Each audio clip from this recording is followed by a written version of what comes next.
Facilitators for today. So I am Glenmar Sundo at together with my co-facilitators. And I'm Maria Maranga. I am Giselle May. I am Althea. I am Sheila. I am Rodriguez. And we are your facilitators for today. Okay, so before we start, can you have prayer first? Okay, so everybody stand. Okay, so in the name of the Father and the Son and the Holy Spirit. Our Father, who art in heaven, holy be your name, your kingdom come, your will be done. On earth as it is in heaven. Give us this day our daily bread, and forgive us our sins, as we forgive those who sin against us. Do not bring us to test, but deliver us from evil. Amen. Alright, so before you settle down, let's wake up your brain first. When I say the code, can pretend reading book. All of you pretend reading book. And when I say understand, tap your head. Get it? Yeah. When I say vocabulary, can open your arms wide like this. Arms. Yeah. Ready?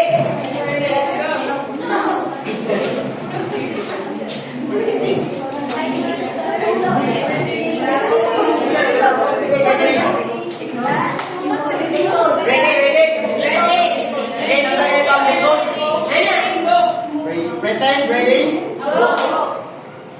understand. Very good. There's a vocabulary. Alright. Okay, so let's go in. Master. The code.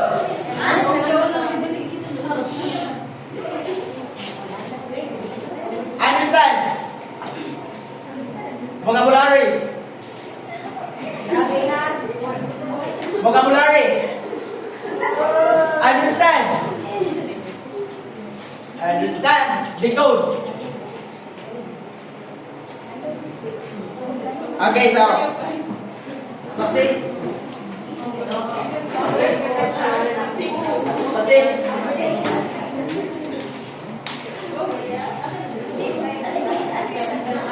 Now let's do it with music. Wow.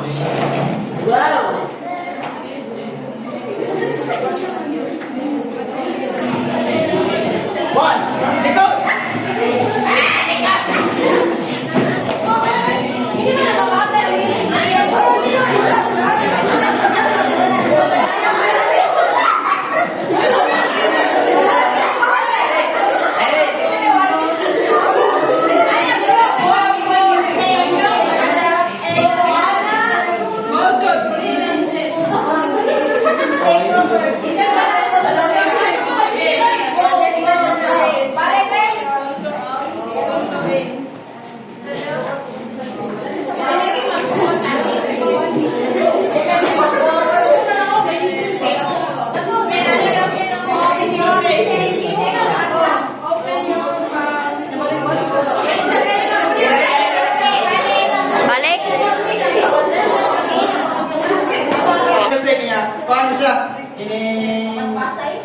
Let's do it, Pastor.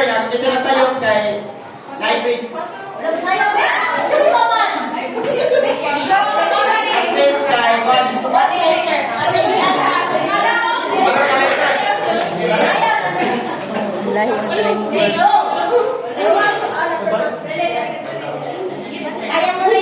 Okay, so when I say decode, pretend reading book and understand, tap your head. And vocabulary, open arms wide. Okay. Decode. Understand. Vocabulary. Alright. Ano basbasan? Sabi, decode. Understand. Vocabulary. Decode. Understand. Vocabulary.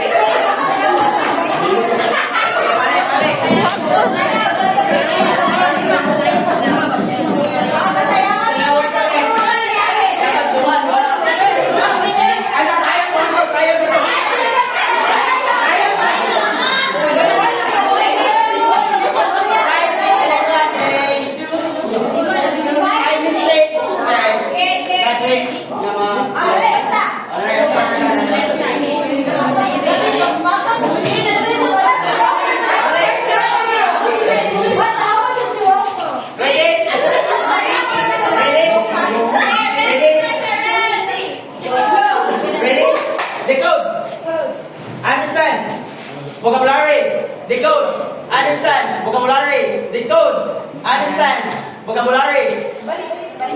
Okay, now, ako mali yun.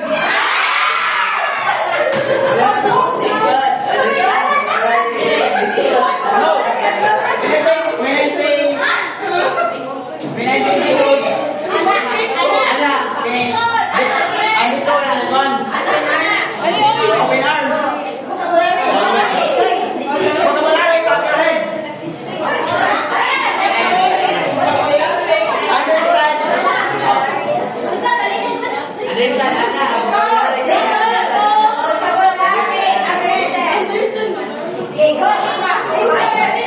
Okay. Decode, vocabulary, understand. Decode, vocabulary, understand. Decode, vocabulary, understand. Okay, ready? Okay, decode. Decode. Vocabulary. Your hand. Understand. Ready? Okay na? Okay na? Okay. Decode. Understand. Vocabulary.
Okay, ready?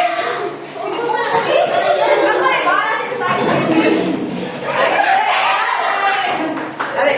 Okay, ready?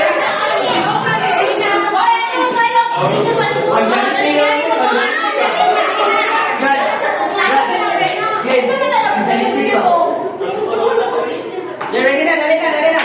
Okay, ready, ready to fall. Pero kan dito na masayaw, masayaw ka.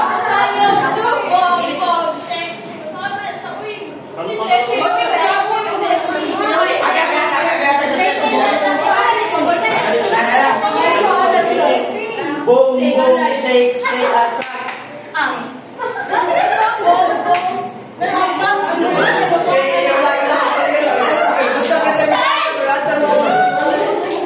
Boom, boom, shake, shake, shake, attack. Yeah. Okay, sound sarap galing, Robin.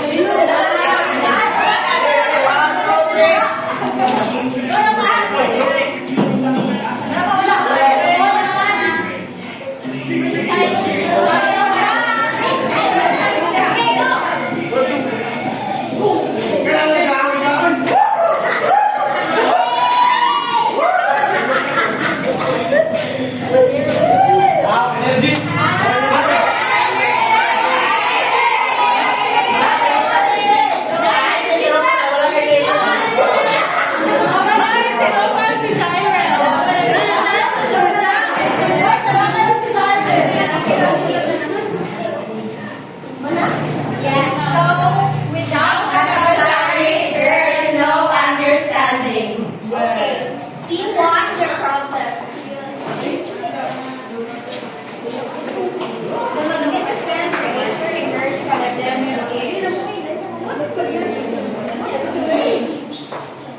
of this student can decode, but she can understand the words. So class, if you don't understand the words, can you understand the text? No. Right, exactly. No. Maybe. Why, teacher?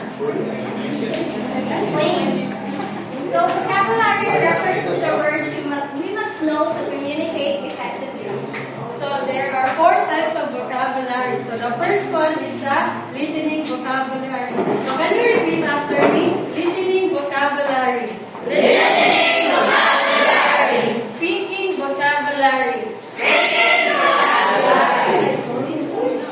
Writing vocabulary. Writing vocabulary. And then the reading vocabulary. Reading vocabulary. So do you have idea what is listening vocabulary?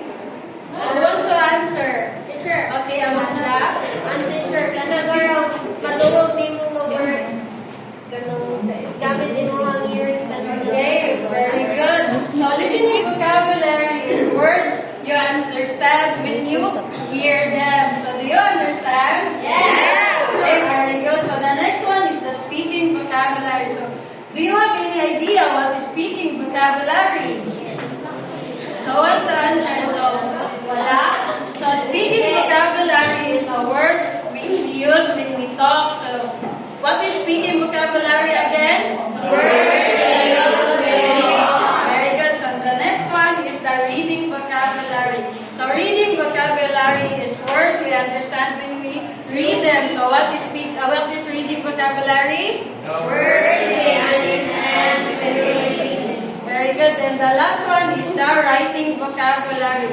So writing vocabulary is words we use when we write. So what is writing vocabulary again? Words we use when we write. So what are the 4 types of vocabulary? So the first one is the Speaking vocabulary.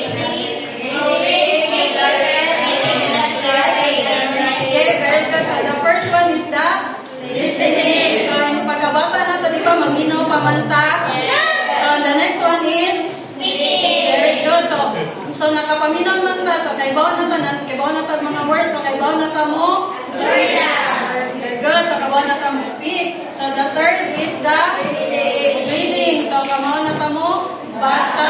So kung kamaw na ta mo basa, kamaw na po ta mo. Very good. So the last one is the writing. Very good. Vocabulary is not just knowing about the word's meaning. It is actually more than that. First, we need to understand the word deeply. This is called depth of meaning. Second is some words have multiple meanings. And the third one is we look at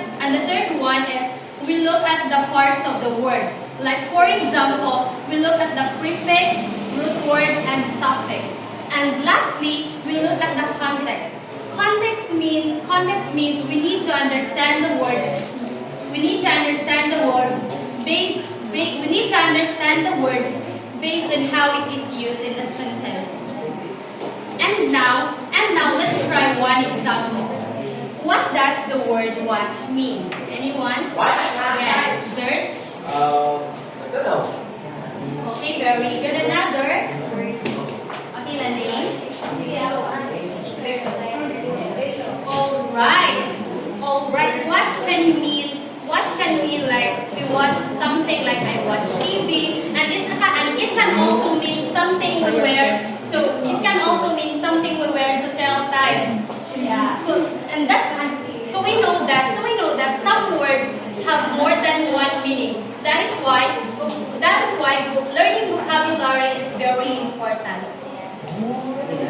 So research shows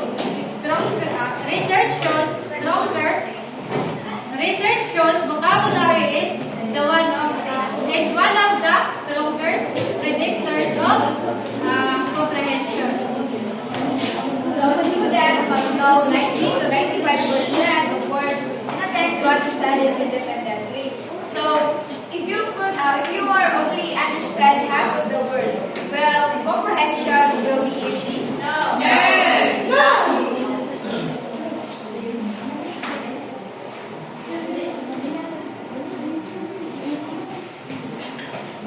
How children learn vocabulary? Indirect learning through Communication and reading. so wise reading will raise their vocabulary group. So direct instruction teaches academics like analyze and compare. Morphological awareness helps understand and familiar words. Retrieval practices strengthens memory. So active words used makes vocabulary durable. So scene 4 in fluency demonstration.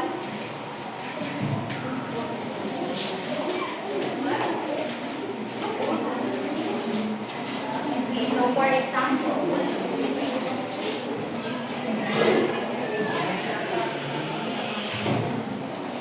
the cat sat on the mat. Mat. So the cat sat on the mat.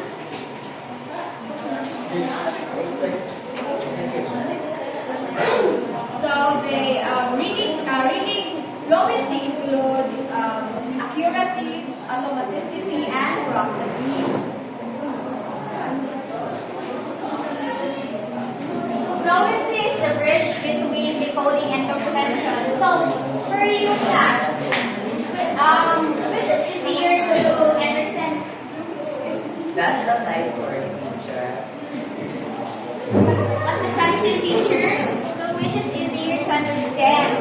Like the first thing, like the humingay ang pag-read or the fluency? Why, Janice? Yes, very good example.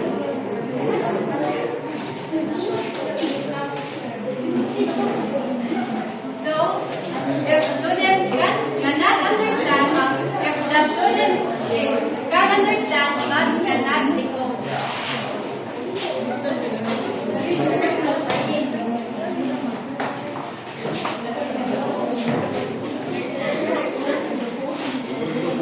So students can decode with the understand check. Of course, the literacy remains incomplete, right? So the vocabulary is the key. If students have a huge comprehension, of course, they can understand and meaning better. Are we teaching students to pronounce words? Yes. No. Why, Amanda? Are we teaching students to pronounce words?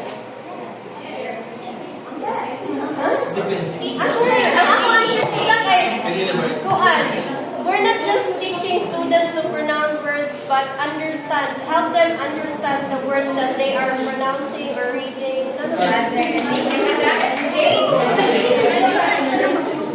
Yes, teacher, because before the students or the learners can understand some words or the sentence, they need to speak such word. Teacher. Yes, Louis, thank you, Jane. But before they can pronounce, the students cannot pronounce the word if they don't understand. Yes, Mary Rose? Because if you cannot pronounce well, there are possibilities that the word may sound different. Teacher. And it will come up to different meanings. Thank you. So, brilliant. Teacher. That's Are we teaching students to pronounce words? Yes. Teacher.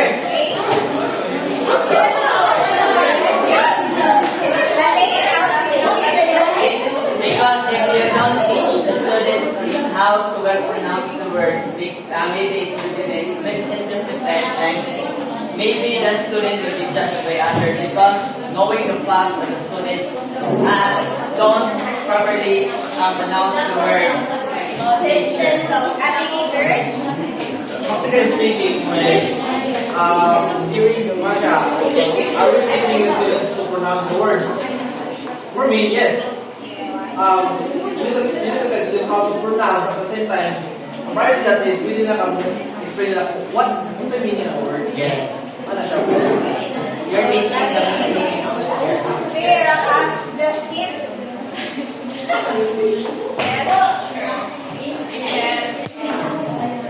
Kailangan dyan nga ka na. Magawa na itong mga bata on how to pronounce para makatog sila. Hinalagyan sila makatog na, for example, words para nakasagot mo sila na maibaw ka ng buwasa. Correct! Are we teaching students to pronounce words?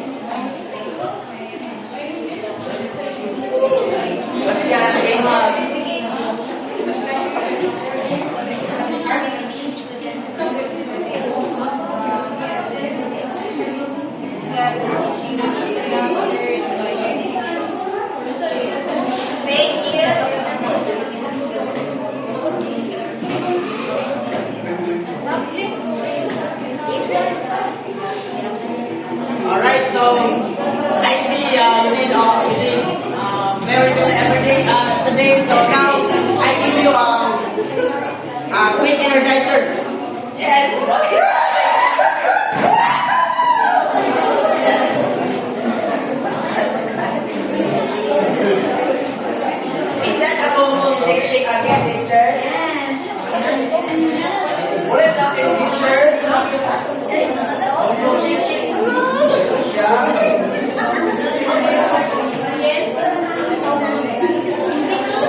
Good. Alex, stand up. Stand up, everyone. Dali, kamala naman mo sa stage, no? Oh, dali.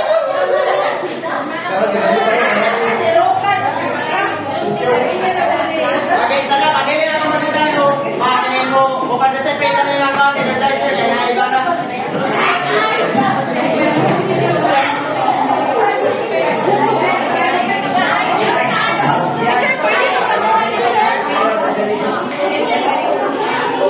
Okay, so, kamala na mo sa stage, no? Basta ganito na rin, first.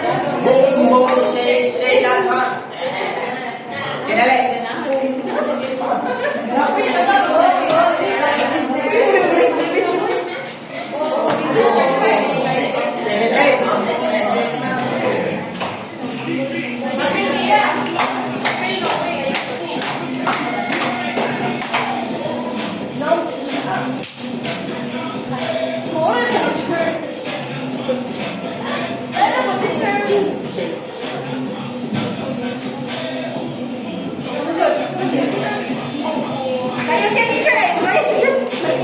Okay, that's all.